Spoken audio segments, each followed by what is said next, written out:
Test. There you go. Okay, now you can hear. Yeah, my boys unplugged the headphones so they could charge their iPod. So I just plugged it in. Sorry about that. Okay.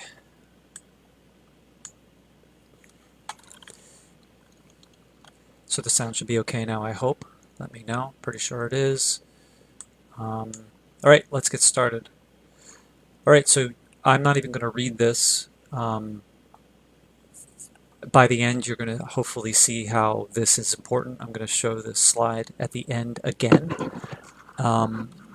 This is pretty much the problem. So hopefully as we go through this lesson, you will you will see how this connects, and I will present the slide at the end again and see how you feel at the end. So let's get started. So I'm starting at 4 minutes. All right, so I am Jeff Epstein. I am with Real Progressives. I also have my own organization called Citizens Media TV. I am very proud to say that I'm going to be giving this lesson informally at the MMT conference in New York City on Friday. The whole weekend is the conference, but I'm giving it on Friday at lunch, immediately after Stephanie Kelton's keynote in the main auditorium. So right where she does it, when she's done, then I'm going to give an informal lesson, which is very exciting. So I'm practicing it. This is my third time in 24 hours. So we're going to do this in 5 sections. So just take a look for a moment, and then we'll get started. Okay, so first, I want to give the MMT elevator pitch, my elevator pitch, and I also want to explain what my role is, because I have a very specific role.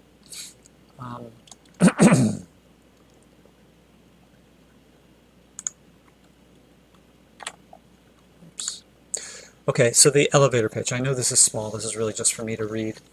So, modern monetary theory, or MMT, is the study of how our economy actually functions. MMT shows why the powerful always get what they want, and why the people only get crumbs, nothing at all, or even less than that. MMT shows exactly how we can actually get the programs that we need to survive. It also shows that our government can easily give us these things tomorrow if they wanted to.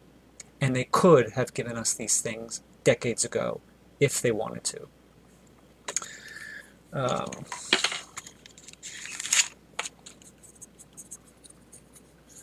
Okay, the powerful have always known MMT for war and for tax breaks. They just do it.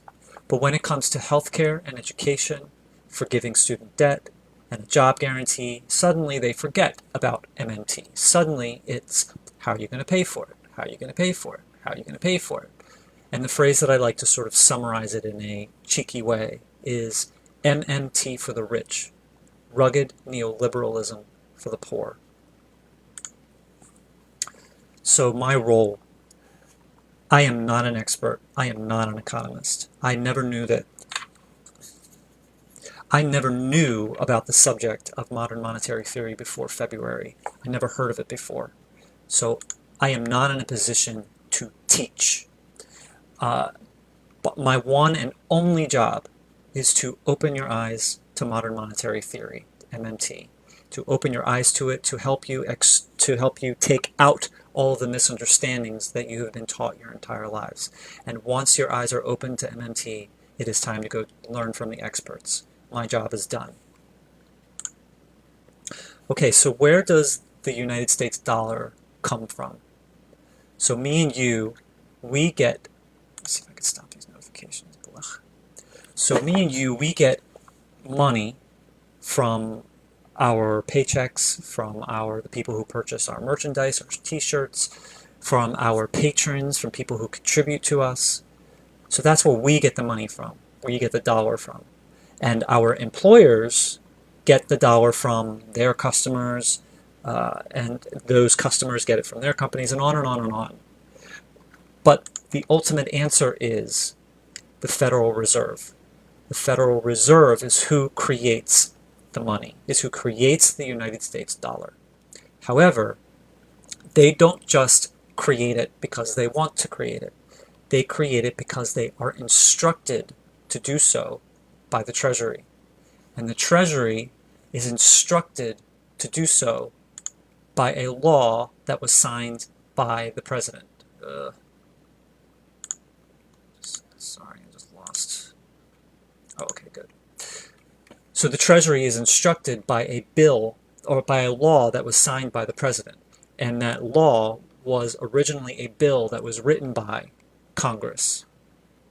And to just get a little bit into the logistics, the Federal Reserve takes that money that it was created and distributes it to the state reserves, and the state reserves distribute it to local banks, and then it is given to companies, and then it's given to us in our paychecks.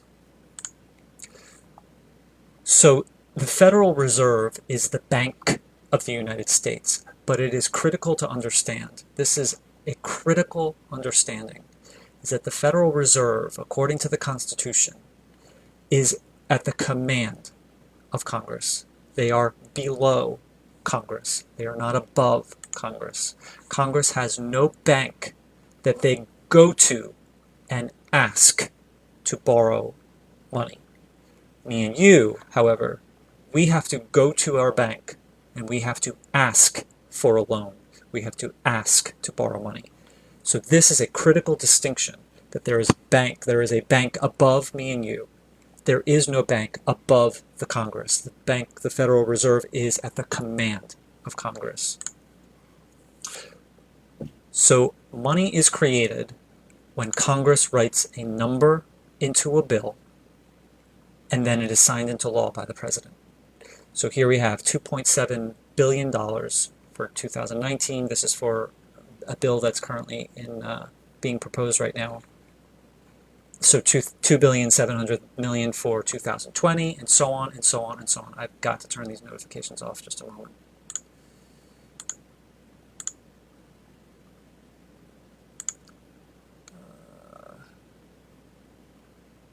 Can I mute these?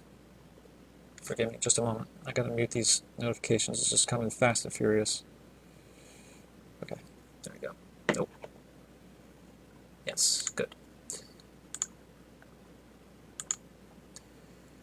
Okay, so they write a number into a bill, and when this bill is signed by the president, that money is created. And I believe that this bill in particular that we're looking at, which is on Elizabeth Warren's website, congressional website, this is non-discretionary. I believe that this is non-discretionary, meaning that once this bill passes, that money is created in each of these years without having to discuss it, without having to vote on it anymore.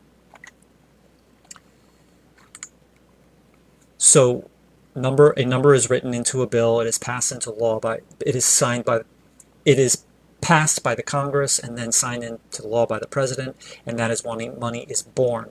And this is very similar to a child drawing a $1 trillion bill onto a piece of construction paper. It is very similar to ticking up the numbers on a scoreboard. The money exists because they want it to exist. They create the money because they want to create the money. So according to the United States Constitution, Article 1, Section 8, the Congress is the monopoly currency issuer. The Congress, the federal government, can create as much money as they want, whenever they want, for whatever they want, and they're the only ones in the world that are allowed to do it.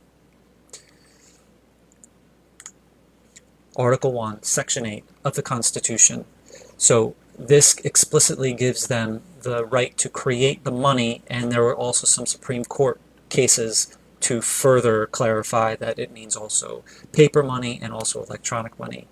I don't know the details of that yet. So the United States is a fiat currency. That means that we have a monopoly currency issuer, we have a single entity, the United States Congress. The United States Congress is a monopoly currency issuer. They are the only ones in the world allowed to create the dollar. and our money is not backed by gold.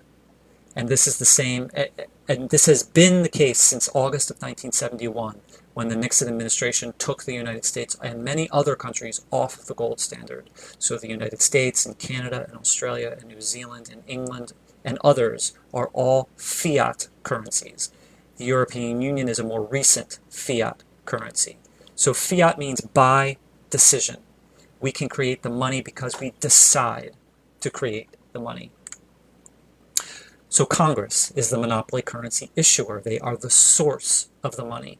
Everybody else is a user of the currency. They are currency users. So me and you and our families and our households and companies and municipalities and states and other countries like China and Russia, we are all users of the currency. So as users of the currency, that means we are not allowed to create the currency. We could try, but we will go to jail, to federal prison for counterfeiting. We are not the source of the United States dollar. Therefore, we must get the United States dollar from somewhere or someone else before we can spend it. But the Congress is the issuer of the currency. They are the source of the currency. So they do not need income before they can spend. They can simply create it. So for the Congress, for the monopoly currency issuer only, the word create is exactly the same as the word spend. Excuse me. So to say that the Congress created $100 is exactly the same thing as saying that the Congress spent $100 into the economy.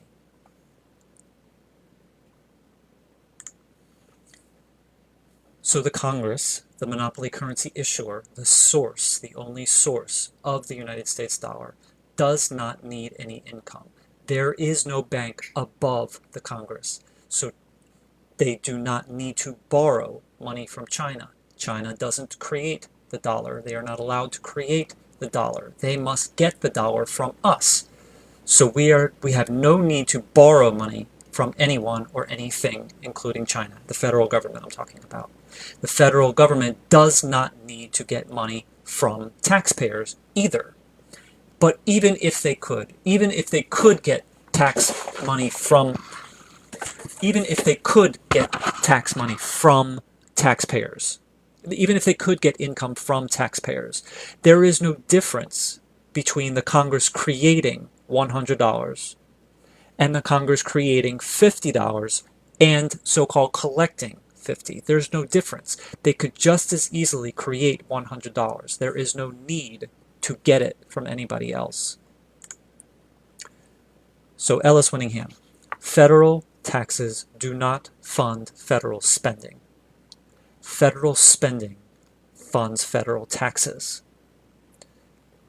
So another way of saying this is that the people do not fund the government. The government funds the people. So what do we mean by this?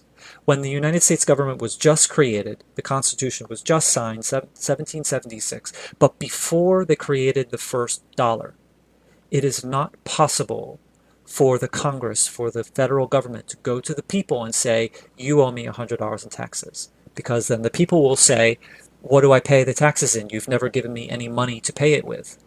So the government must fund the people, must give the people the dollar before they can pay their taxes. So that's what it means to say that federal spending funds federal taxes. And that's what it means to say is that the people don't fund the government. The government funds the people. Next chapter, next section. The Horse for All Act of 2018. Among progressive friends only, we will call it the Pony for All Act of 2018, but from when Hillary told Bernie in her book, oh, you want to give everybody a pony, Bernie, that's so nice, everybody would love a pony, but how are you going to pay for it? And this whole idea was inspired by Stephanie Kelton's article in the LA Times last year about everybody can have a pony if we can breed enough ponies. But horse. the Horse for All Act of 2018. So you and I are members of Congress, and it is our job to write a law that gives every man, woman, and child in the United States a free horse if they want one. And the assumptions that we're going to go with are money is infinite, Congress is not corrupt, government is not corrupt, we have the best people in the country at our disposal, so the organization and logistics, none of that's a problem. The president has committed to signing it, and of course, this is ridiculous, we don't actually want to do this, but for a few minutes let's take it seriously because it's going to teach us something valuable. So the current situation, we have 320 million people in the country approximately, and we have roughly 500,000 horses. So this is a situation that's clearly not going to work. And there's demand far outstrips supply, and we must make demand and supply roughly equal so we don't have a problem, so that everybody has a horse and every horse has a person. So the only two options that we have are to either increase supply or decrease demand, or some combination of the two. Now we could decrease demand in some way, but the whole point of this law is to give everyone a horse. So that doesn't make sense. It's contradictory to the purpose of this law. We could deport or kill hundreds of millions of people if we wanted to decrease that demand, but that's not the idea we're going to go with. So alternatively, we could increase supply. We're going to increase supply. We could import horses, probably will not make that much of a dent. We could create robotic horses, probably not going to make that much of a dent. But the most obvious solution is to reproduce horses. So our current population of 500,000 horses must be increased, reproduced, so that it becomes 320 million horses. So how do we do this? Take a drink.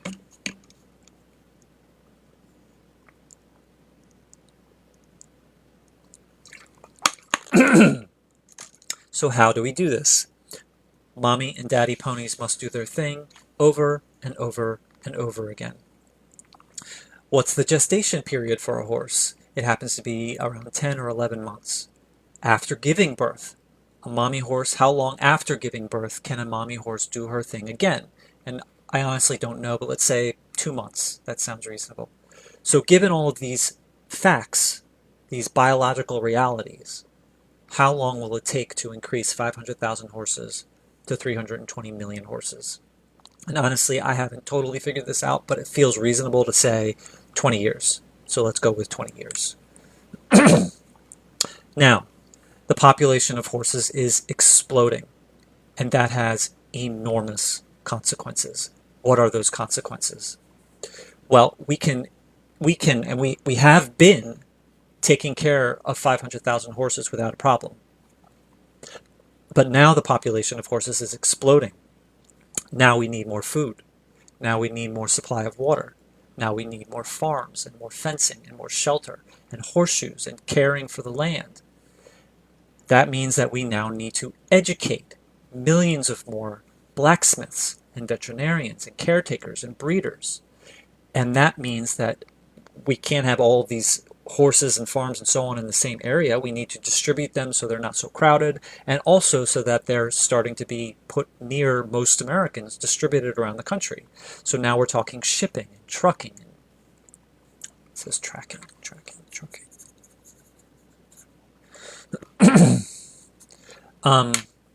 So this is creating a whole new industry, which is an excellent side benefit of doing this law, but that is not the point. Not the point that I'm trying to get across right now. That is a great benefit, but not the important point. So now it is 20 years later. Now we have 320 million horses, and now it is time for the people to pick up their horses. And again, it's not going to be chaos because we have the best people in charge of this. It's totally organized. That's not a problem. But the people don't know how to take care of horses. They have no idea what to do. They need to be trained. So now we need to train people.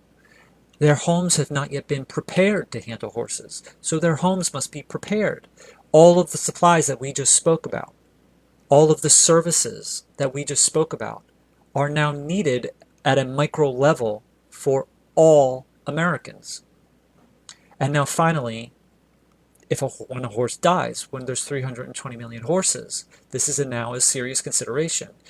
What do we do regarding disposal or replacement? So all of these things need to be written into the law.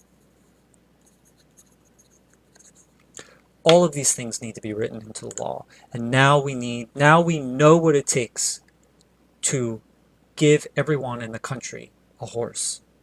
It takes 20 years. But let's try and make it happen in 5 years.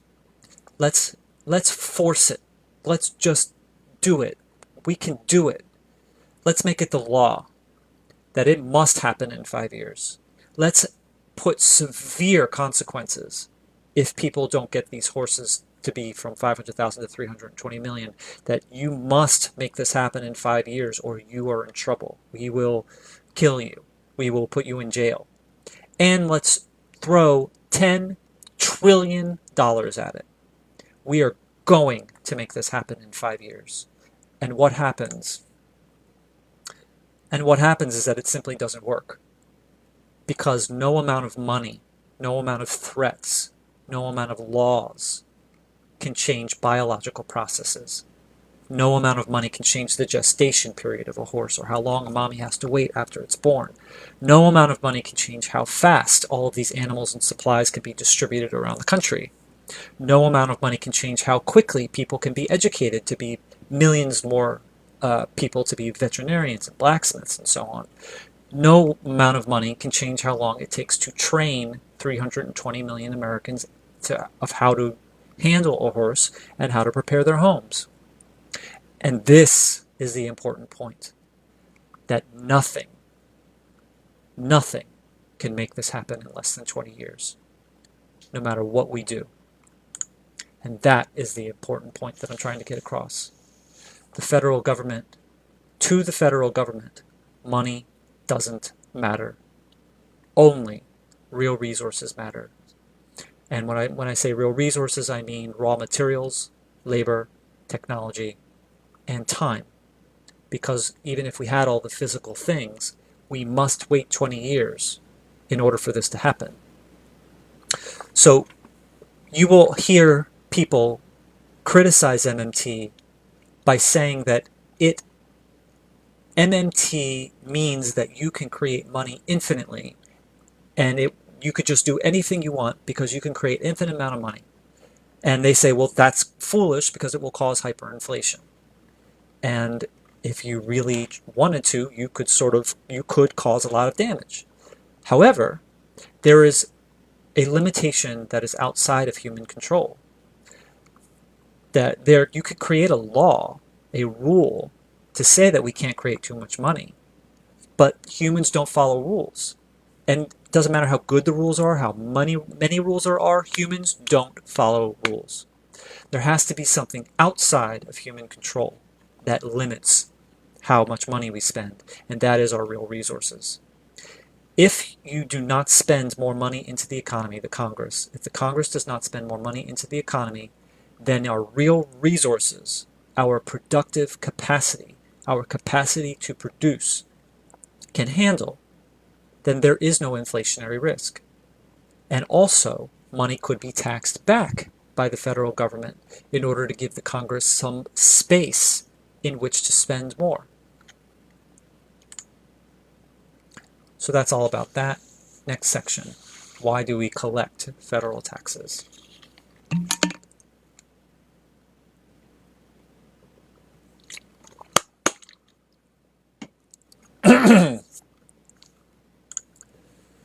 So before the beginning of this lesson, when I ask people, why do we collect federal taxes and what are federal taxes used for? The answer I almost always get is that they pay for things. They give us Social Security, Medicare, Medicaid. They pay for the benefits of these things. They pay for our military, and too much of it is for paying the military.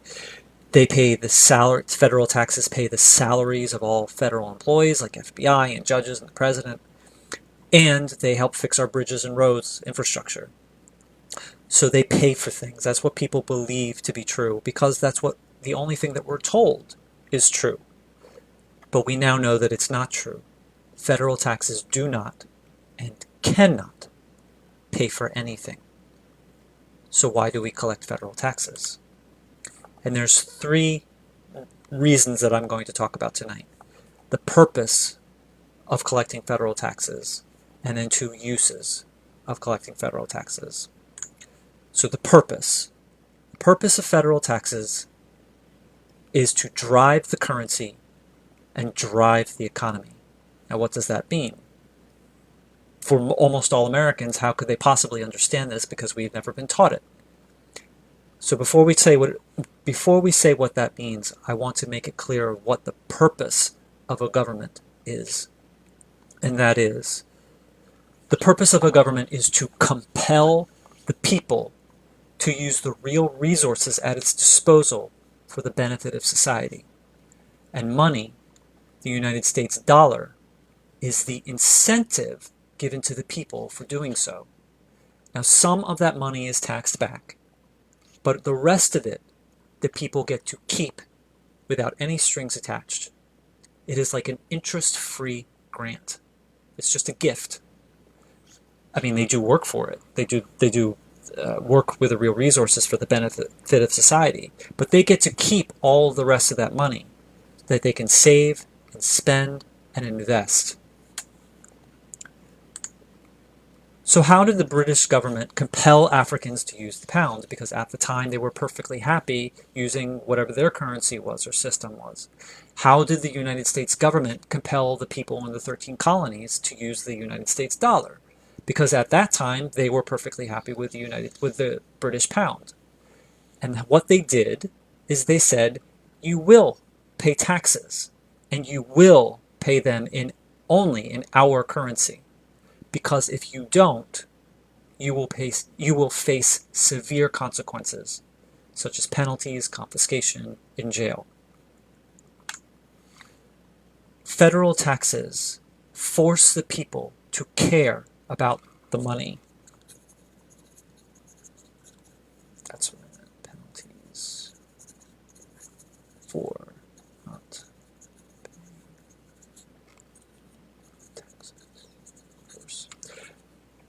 severe penalties for not paying your federal taxes is what forces the people to care about the money.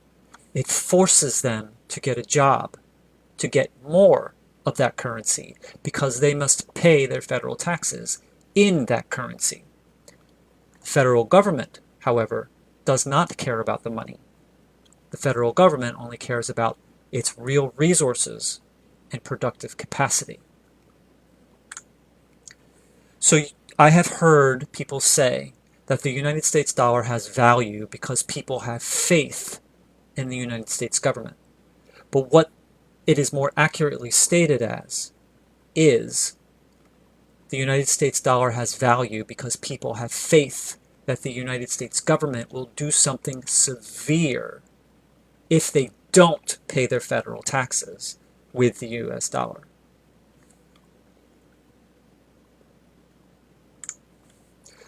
Okay, so that's the purpose. That's what it means to drive the currency and drive the economy. Now we're going to talk about the first of two uses of federal taxes. And the first one is to control demand. So at the end of the Depression, through World War II, the United States only went off of the gold standard. In 1971, a whole bunch of countries did. But at the end of the Depression, only the United States did. And car manufacturers at the beginning of the war, or during the war, stopped making new cars and instead switched all of their resources, steel, rubber, paint, plastic, so on, instead of making new cars, to the war effort for tanks, boats, planes, artillery, so on. No new cars were produced during the war. However, roughly speaking, demand for new cars remained the same. So before we go further with this, I wanted to define inflation. Inflation is not when the price of bread goes up. Inflation is not when the price of gas goes up. Inflation is not when the price of all products in an entire industry go up. Inflation is when the price of everything goes up and continues to go up. Everything available on the US dollar, for sale in the US dollar. Inflation is a macroeconomic phenomenon. Inflation is a big deal. It is very often misused.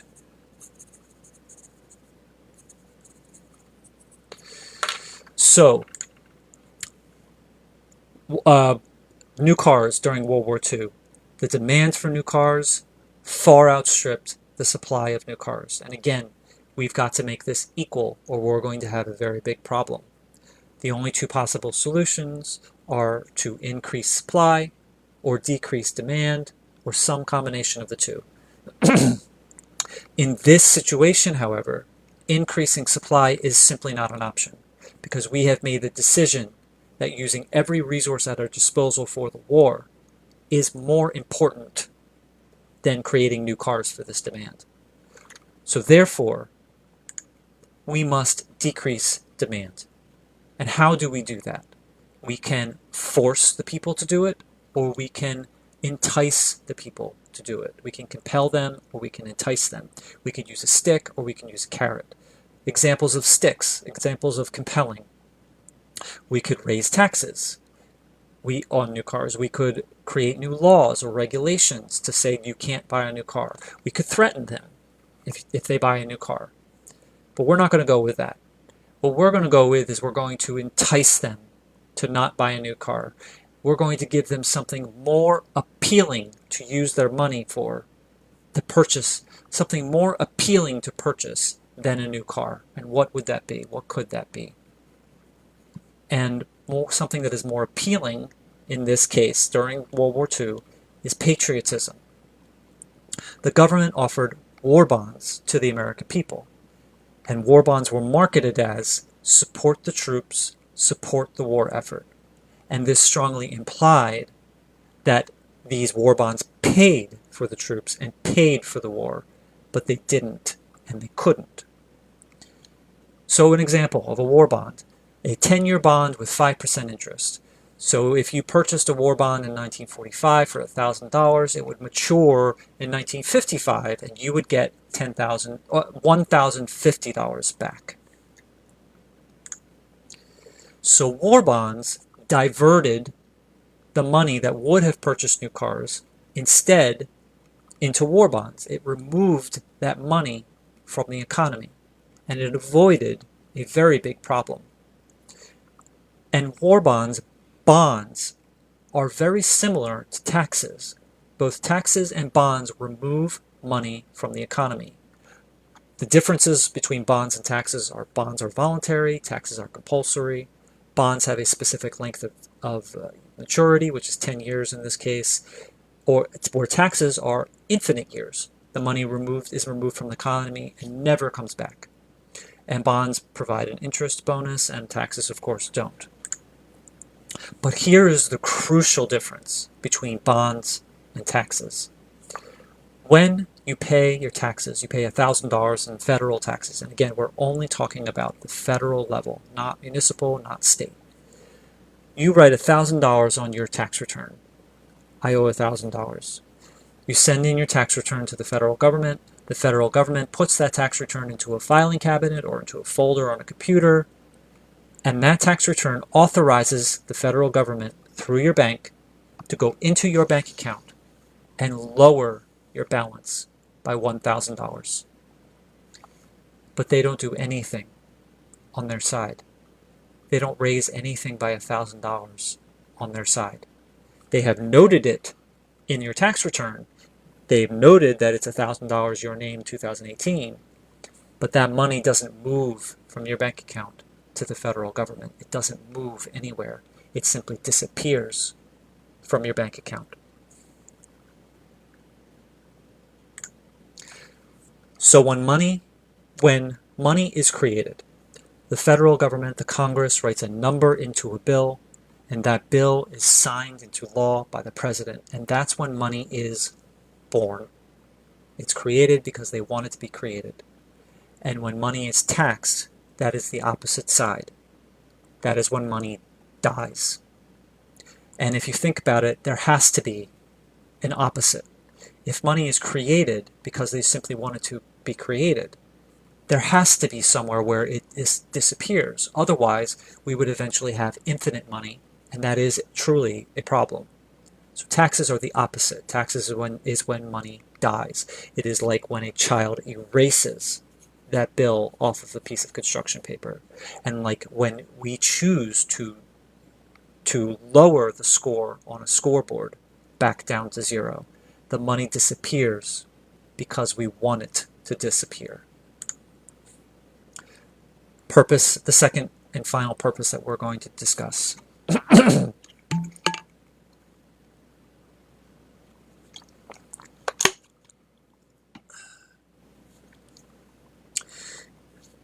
Federal taxes are used to impose moral decisions.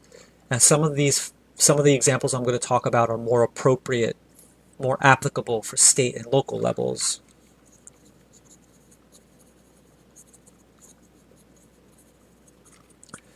However, the concepts are the same, so let's still talk about them. So federal taxes can be used to impose moral decisions. We can increase taxes in order to discourage behavior. Increasing federal taxes would make things more expensive. We could also, on the other side, we could decrease taxes in order to encourage behavior by making it less expensive. So some examples of discouraging behavior by raising taxes, federal taxes. We could discourage addictive behavior by raising taxes on vices, alcohol, gambling, smoking, drugs. And we want to raise it some. Not a lot, but some. Because we as a society could decide that using alcohol and gambling, smoking and drugs, using it is fine. But using it to an addictive level is not fine. Because that puts pressure on our healthcare system at a macroeconomic level. So therefore we want to raise taxes just enough so that people use, but not to an addictive level. Same thing with polluting activities. We want to raise taxes on polluting activities by a lot. We want to make it prohibitively expensive.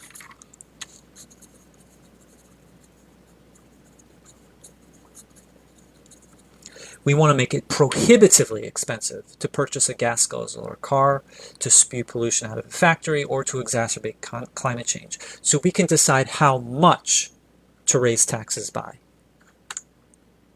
On the other side, we could decrease taxes in order to encourage behavior, make it less expensive. So we could lower taxes on gym memberships. We could lower taxes on activities that prevent pollution or climate change, such as solar panels and electric cars. And again, we could choose how much to lower it by. And one more example of increasing taxes in order to discourage behavior. We could increase taxes on the super wealthy in order to discourage immoral levels of income inequality.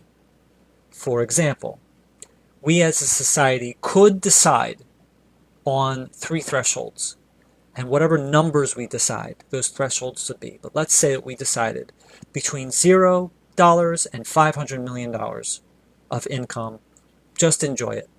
Just enjoy it. We will tax you a modest amount, or I guess just total value, not just income. Just enjoy it. We will tax it a modest amount, but you can just enjoy it. It is okay to be rich. There's no problem with that. Second threshold, $500 million to $1 billion. This is starting to be a problem because now it is not possible to get more wealthy unless you extract from the well-being of others. So we're going to tax a pretty good amount of that money because we don't accept the fact of extracting wealth from the well-being of others. And then the third threshold is above $1 billion. And we decide that this above $1 billion is such obscene wealth that they can now purchase politicians with their pocket change and therefore create the rules and the laws in their favor. And so for just this obscene portion, just the part above $1 billion, we're going to tax almost all of it. MMT is knowledge. MMT does not say that we should tax the rich. MMT does not say that we shouldn't tax the rich. It also does not say how much we should tax the rich. However, I, as a progressive, take the knowledge of MMT and say that, yes, we should tax the rich. On the other side is our government, our corrupt government, that takes the knowledge of MMT and chooses to give tax breaks for the rich. But MMT doesn't say what to do with it. MMT is just the reality of how our economy actually works. It's just the rules. I choose to use it for good. The government chooses to use it for evil from the people's point of view. Similarly, medicine. Nazis chose to take the knowledge of medicine and to conduct terrible experiments. Doctors choose to take the knowledge of medicine and cure people. And maybe some other people choose to take the knowledge of medicine and to not even practice. But the point is that medicine is not the problem. The knowledge of medicine is not the problem. People should learn medicine, even though Nazis choose to use the knowledge to conduct terrible experiments. You don't blame medicine because some people chose to take that knowledge and use it for evil.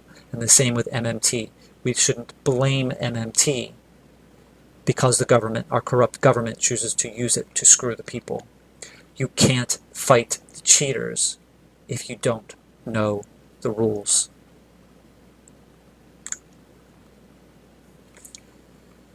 So I, as a progressive, I say that we should tax the rich in order to reduce their power, which therefore increases our power.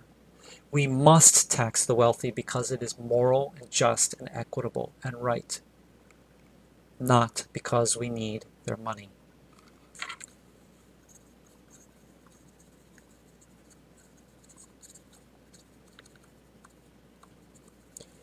But this is all we hear. We must tax the rich so they can pay their fair share, Bernie Sanders says. The rich must pay their fair share in order to pay for infrastructure. But we can't tax the rich in order to take their money.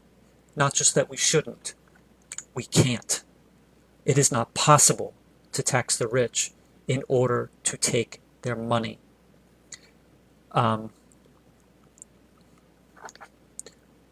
as a progressive, also say that we should reduce the military. MMT doesn't say this. I do. We must reduce the military because we are currently the bullies of the world. The military should be protecting the people, and that's it. But we should reduce the military because it's moral and just and right.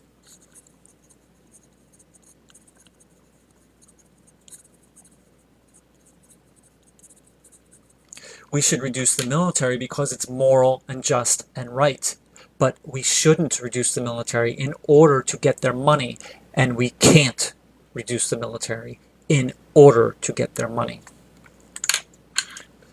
All federal programs, Social Security benefits, Medicare, Medicaid, salaries of all federal employees, the FBI, military, judges, politicians, the president, military funding, all federal programs are funded by created money from laws that are already on the books.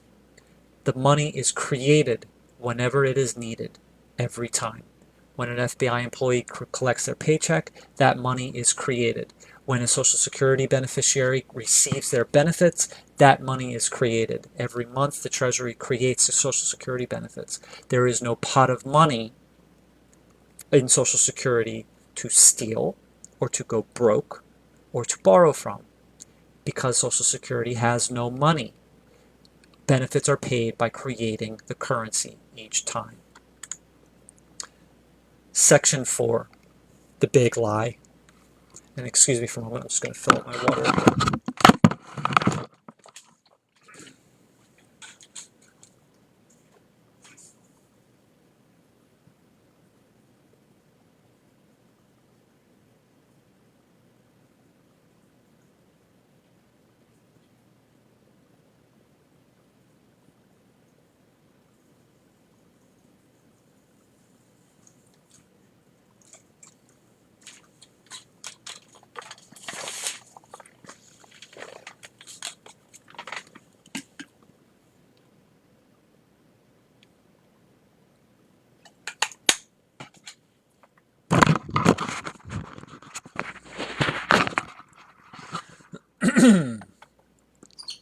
Section 4, the big lie. The big lie is that the federal government is just like you and me. That's the big lie. That money for the federal government is exactly like money for you and me. The economy for the federal government is exactly like money, like the economy is for you and me. A budget for the federal government is exactly like a budget for you and me. That's the big lie. Because there is simply no comparison. There's just no comparison. Yet all we hear from all of our experts, our media, our politicians, our so-called experts, and our academia, is that these are exactly the same. Me and you are exactly the same as the federal government. Why do they say that? Every other lie is based on this big lie. The national debt and borrowing. So you and I go to a bank and we borrow $100. And the second we get that money, we are in debt for $100 plus interest. And the bank will do whatever it takes to get their money back. There is no equivalent for the federal government. A reminder of the purpose of a government. The purpose of a government is to compel the people to use the real resources at its disposal for the benefit of society. And money is the incentive given to the people for doing so. Some of it's taxed back, but the rest of it they get to keep with no strings attached. This is totally different than what it means for me and you to go to a bank. There is no bank above the Congress. They create the currency. They are the source, the one and only source of the currency. So what does it mean for someone like this to borrow or to be in debt? We can't borrow from China because China has to get the money from us. And besides, the federal government can create the money whenever it wants, for whatever it wants, as much as it wants. And it's the only one that is allowed to do it. So what does it mean for someone like that to borrow? What does it mean for someone like that to be in debt? Who does a currency issuer, the federal government, who does the federal government owe their debt to? There is no bank above the Congress. Who do they borrow it from? There is no bank above the Congress. No one else can create it. And finally, and this is a question that I believe people that complain about the debt should be pushed for, exactly how, logistically, step by step, exactly how does a currency issuer, the federal government, the Congress, pay back its debt? How do you do that? Our politicians, our media, our academia, and our so-called experts constantly panic about this national debt, that we must pay it back, and if we don't, our nation will go, our country will go bankrupt, our future generations will be burdened. Yet we never hear any protests or demands from this mythical bank to which this money is supposedly owed. Why is that? Why do we never hear that? We only hear that we owe it. We never hear complaints from the entity that we supposedly owe it to. So here is the definition of the national debt. The technical definition The national debt is the total of all money that Congress has spent into the economy since our country began that has not yet been taxed back. And here's an easy to understand definition. The national debt is the total amount of every American citizen's, all currency users, investments, bank accounts, and wallets. It's our value. It's the American people's value. The national debt is our value. And in order to truly pay off the national debt, to who I have no idea, but to truly pay it off, we could write a $21 trillion bill onto a piece of construction paper and we're done. We could.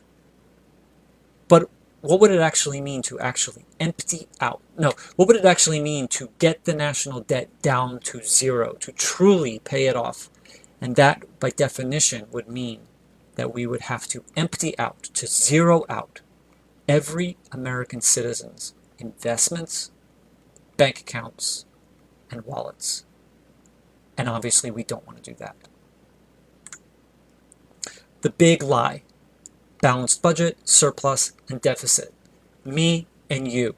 And remember, the big lie is that the federal government is exactly the same as me and you.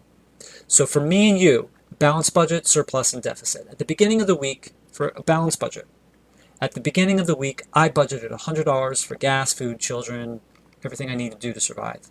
And at the end of the week, with a balanced budget, I ended up spending $100. I was exactly on budget. I was fiscally responsible and probably somewhat lucky. I balanced my budget. I was fiscally responsible. Surplus. At the beginning of the week, I budgeted $100. At the end of the week, I actually spent $85. So I had $15 left over. Bonus. I could do an extra something for myself or my family.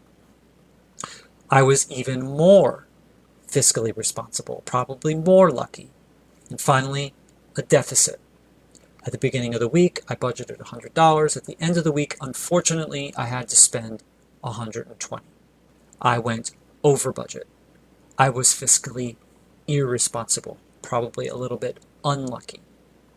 And with deficit, I am forced to dip into my savings, to use credit cards, to take out a loan, to call in favors, to depend on charity, to beg, or to steal in order to survive, because I went over budget. The federal government, balanced budget, surplus, and deficit. A reminder of the purpose of a federal government. The beginning, let's say a balanced budget. Balanced budget. The federal government spends $100 or $1 billion, $100 into the economy to compel the people to use its real resources for the benefit of society. So to implement a law that was just passed.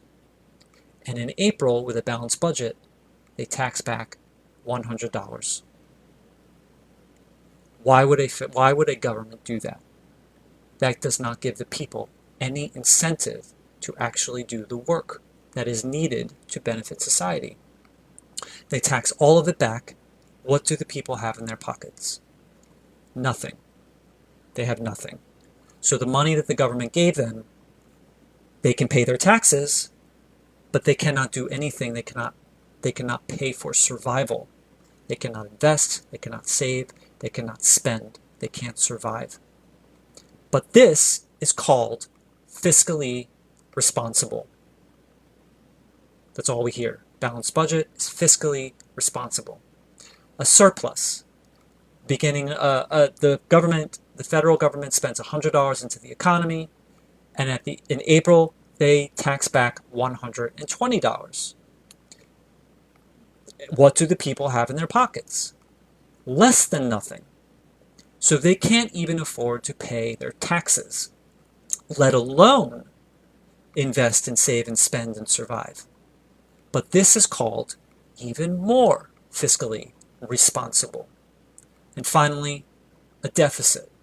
The federal government spends $100 into the economy to compel the people to use its real resources for the benefit of society, and then in April they tax back $30 What do the people have left? They have $70 in their pockets. The money that the government gave them, they can pay their taxes, they can invest, they can save, they can spend, they can survive. They have value. But this is what we are told is called fiscally irresponsible.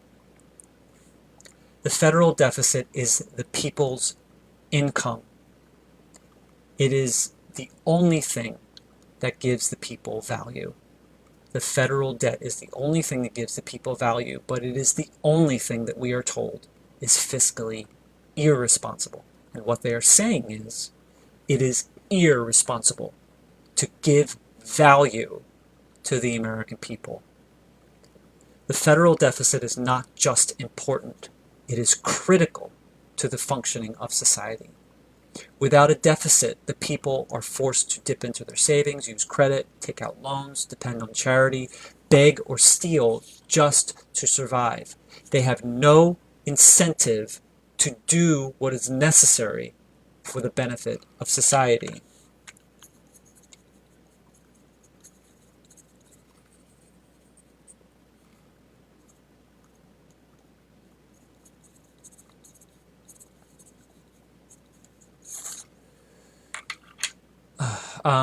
The federal deficit, I believe, should be called our national income, and the national debt should be called our national value or our national savings.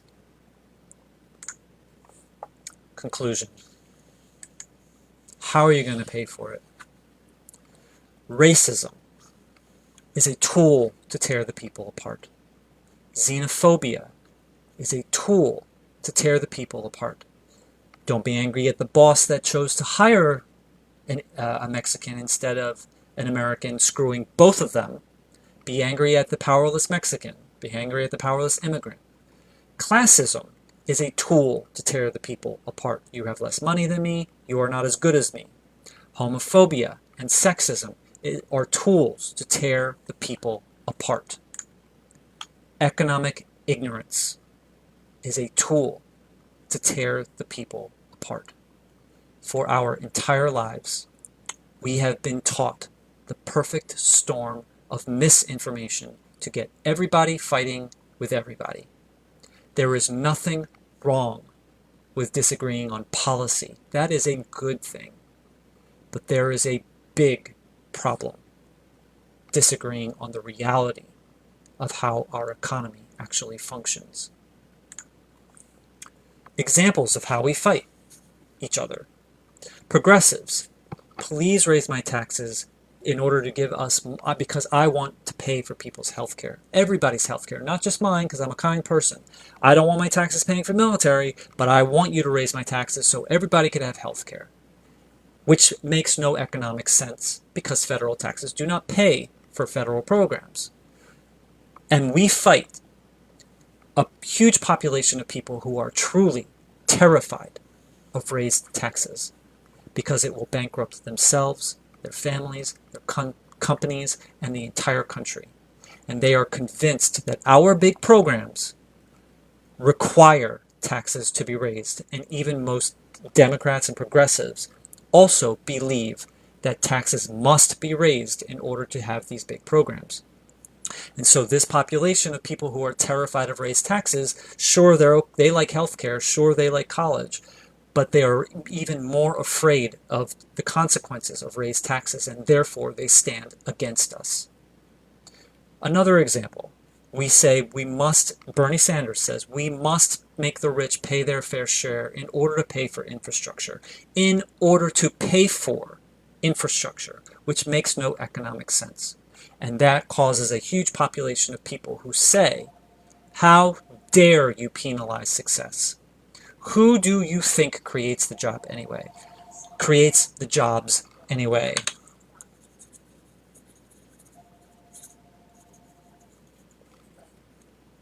So this is another example of how people fight over something that makes no economic sense. And finally, we must reduce the military so we can get their money in order to have healthcare and college and forgiving our student debt. And that causes people to turn to us and say, how dare you jeopardize our national security, and how dare you jeopardize our troops. But these things make no economic sense. Reducing the military in order to get their money makes no economic sense. Most progressives, most Americans, the Young Turks, Bernie Sanders, most progressives I should say, the Young Turks and Bernie Sanders, what they do beautifully is they clearly articulate why things are so terrible, because we have no health care. And this is why it's terrible that we have no health care, because we have no education, free education. And this is why that is so terrible. On the other side, they clearly articulate why we should have these things and why they would make our world so much better. If we had healthcare, this is why it would be so much better. If we had education, and so on. They help us envision the world that could and should be. This is what Bernie Sanders gave me, is the ability to see what could be, that things can be better. But the one things that most progressives do not do well, that they do badly, is that final critical step when we actually try to actually get these programs. Why don't we have these programs that we need to survive? These things that we have been talking about for decades, we have been preaching about for decades. Why don't we have them? If they're so important, why don't we have them? And the answer is because we spend most of our time arguing, debating, and analyzing things that make no economic sense. As if these nonsensical things are more important than the benefits that the programs themselves provide to us, the things that we need to survive. But we spend our time talking about how are we going to pay for these things when it makes no economic sense to even discuss that. So our progressive leaders and our media, along with most progressives and most Americans, sabotage our actually getting the critical programs that we need to survive. So when we march onto Congress and we demand single-payer health care, we demand it tomorrow, our Congress members turn to us and say, oh, I wish I could give it to you.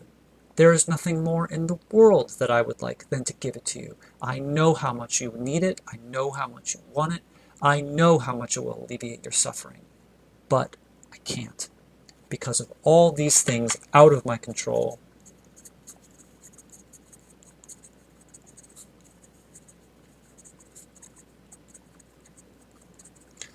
I can't, because of all these economic things out of my control. The debt, the deficit, fiscally responsible money. How are you going to pay for it? And we, almost all of us, keep falling for this trick and this trap. We consistently go back to the drawing table and determine, oh, well, if we tax the rich by this much and reduce the military by this much, then we'll have the money in order to pay for this stuff. And we take our numbers back, and it's never good enough. And we're always arguing over the numbers that make no economic sense to even begin discussing. And doing so just enables further fighting among the people. So here is the technical answer to how are you going to pay for it? The answer is we are a fiat currency. If we have the real resources to do it, then you can choose to create the money to do it. That's the technical answer. Because the truth is that they are simply choosing to not give us these things. They hide behind these economically nonsensical concepts to hide the fact that they simply don't want to give it to us because they are paid to not give it to us. So here is what I think is the real answer to how are you going to pay for it. Politicians tell us, how are you going to pay for it? I would love to give it to you, but how are you going to pay for it? And our answer should be, We will pay for it by getting you out of office and by replacing you with someone who will never ask that question again. They will do whatever it takes to get the job done. And until that day, 100% of our energy and time will be spent making your life a living hell until you either give it to us or get out of office. So why don't we have single-payer healthcare? Because it has nothing to do with healthcare. There's 3 reasons. Number 3 is they want to profit off of us. They want to profit off of our sickness. They want to profit off of our suffering and our death. They just want to make more money. But that's not the biggest reason. Even bigger than that is it chains us to our job. If we don't have single-payer healthcare, it chains us to our job. Because if we stand up to our bosses, we risk healthcare coverage for our entire family. But that's not even the biggest reason. I believe the biggest reason is, with not giving us single-payer healthcare, it chains us to our job. So we can't afford to leave our job and run for office.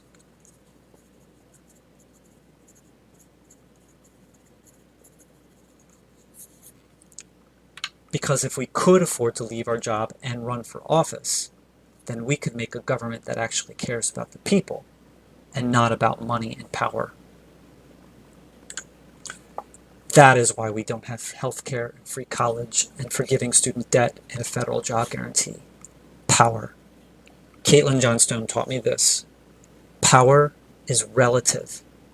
The only way that the powerful can stay powerful is to actively keep the powerless powerless. Finally, we don't need to fight the powerful. We need to stop fighting ourselves.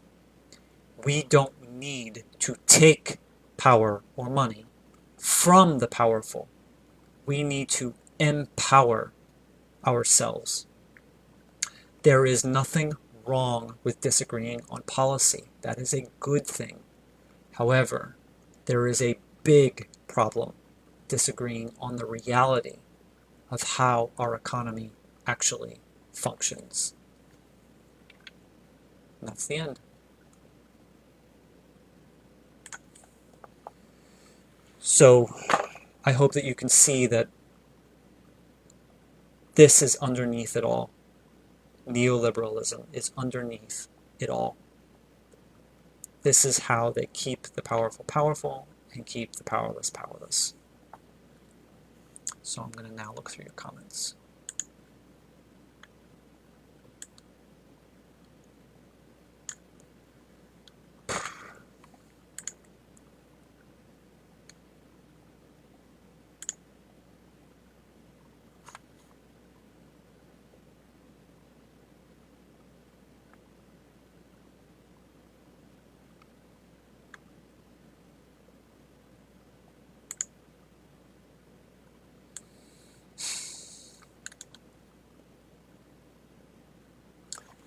Thank you, Teresa. Good job, she says. Okay, let's see.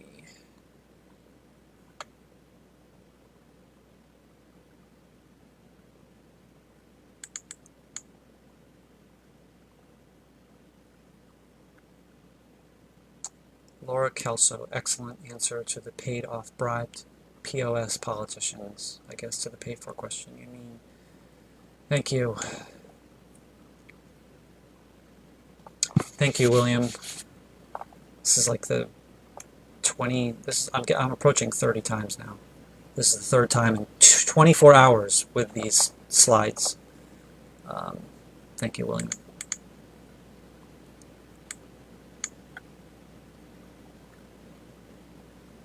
Sandy Nevins, you're starting to glaze over. I'm sorry to hear that. Curious why. If you want to give me some feedback, please do.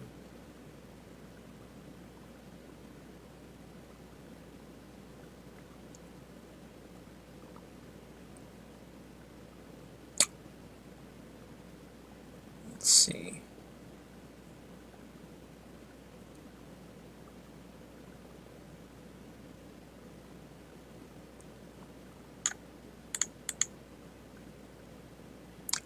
Lance Fallon. Just thought I'd share with you all what a little peek into the Depression looked like and felt like. I can't imagine the full brunt of it. People committed suicide and lost everything. Everyone except the super rich were poor. Poverty was everywhere. By the time FDR came around and started spending and making work projects, we started coming out of the worst of the Great Depression. The U.S. government was said to be broke or hurt badly economically, yet Congress passed legislation to spend, and it worked. It worked well. Finally, towards the last few years of the Depression, my grandpa got a job working at Shelton gas station at the border, Arkansas, Missouri border. $1 a day for 10 hours, for 10-hour days, 10 cents an hour, and no official breaks. He would drink water and eat molasses sandwich for lunch. He had to rush to the cars to wash windows, check oil, and I mean he had to run. No wonder he was so skinny. My paternal grandparents were born in 1921 and 1922 respectively in rural northeast Arkansas, a few miles south of the Missouri line. The closest largest towns or cities were Memphis and Poplar Bluff. They lost their land during the Depression and had to occupy abandoned lands and farm and hunt just to live. My grandparents had to stand on the side of the road selling eggs just to get nickels and dimes or pennies. Forget about the dollar. Yep, and I think we're pretty much at that stage now with the addition of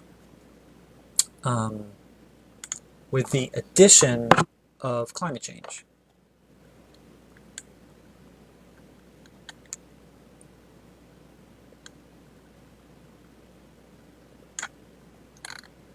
Can I go back? Yes, I can. Good.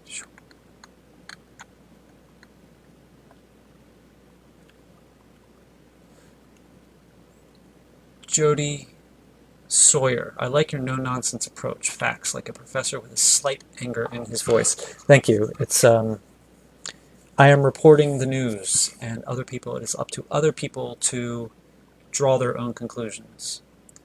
I have pretty strong opinions in there, but I am actually, Stephanie Kelton is even a level beyond me. That she just doesn't draw conclusions at all, and I draw a lot more than her, but I think I'm on that same kind of approach. Thank you. Thank you, Susan. Let's see. How to learn more. So in the description, Shelley Miller Weiss, I want to learn more. In the description, there is a link to my Twitter tutorial. And I think it's a good tutorial, but the reason that I'm saying that is at the end of the tutorial is a lot of resources to learn more from experts.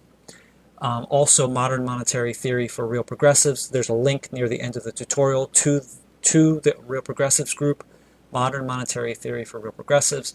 That is an excellent group to ask questions for very educated non-experts. That is where I ask most of my questions. Yeah, so my tutorial, the Twitter tutorial, is linked in the description of this live stream. At the end of the tutorial is lots of resources to learn more from experts, and the link to the Modern Monetary Theory for Real Progressives. Shadow beard I just shaved. Teresa.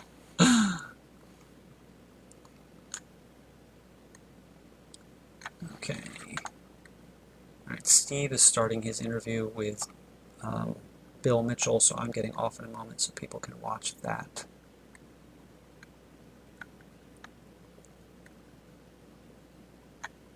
I think Jeff was speaking hypothetically, creating an imaginary rationale.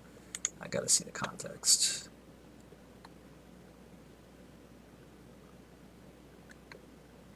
I'm not. William Pitt. That's where we part company. Nicotine is the most addictive drug. So to say that you can have it as long as it isn't addictive is nonsense. That is not what I am saying.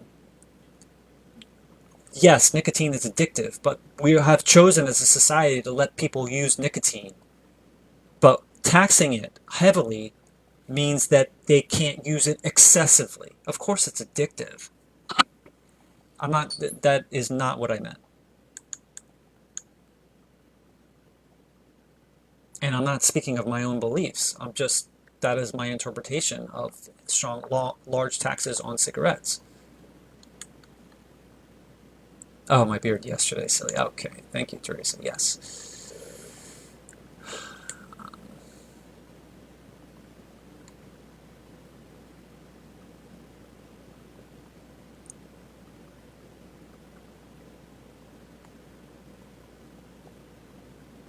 All right.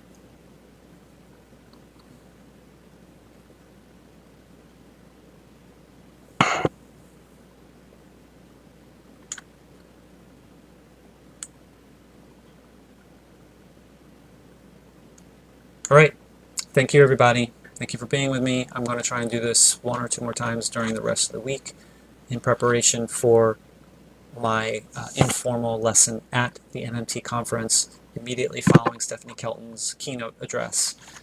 So I'm doing it in the main auditorium as soon as Stephanie Kelton's keynote is done, which obviously I'm very excited for. So I'm really trying to prepare and polish this. So I've got it down to about an hour and 5 minutes. Thank you very much, everybody, for being with me. I will see you next time. Please go see Steve and his interview with Bill Mitchell. Good night, everybody.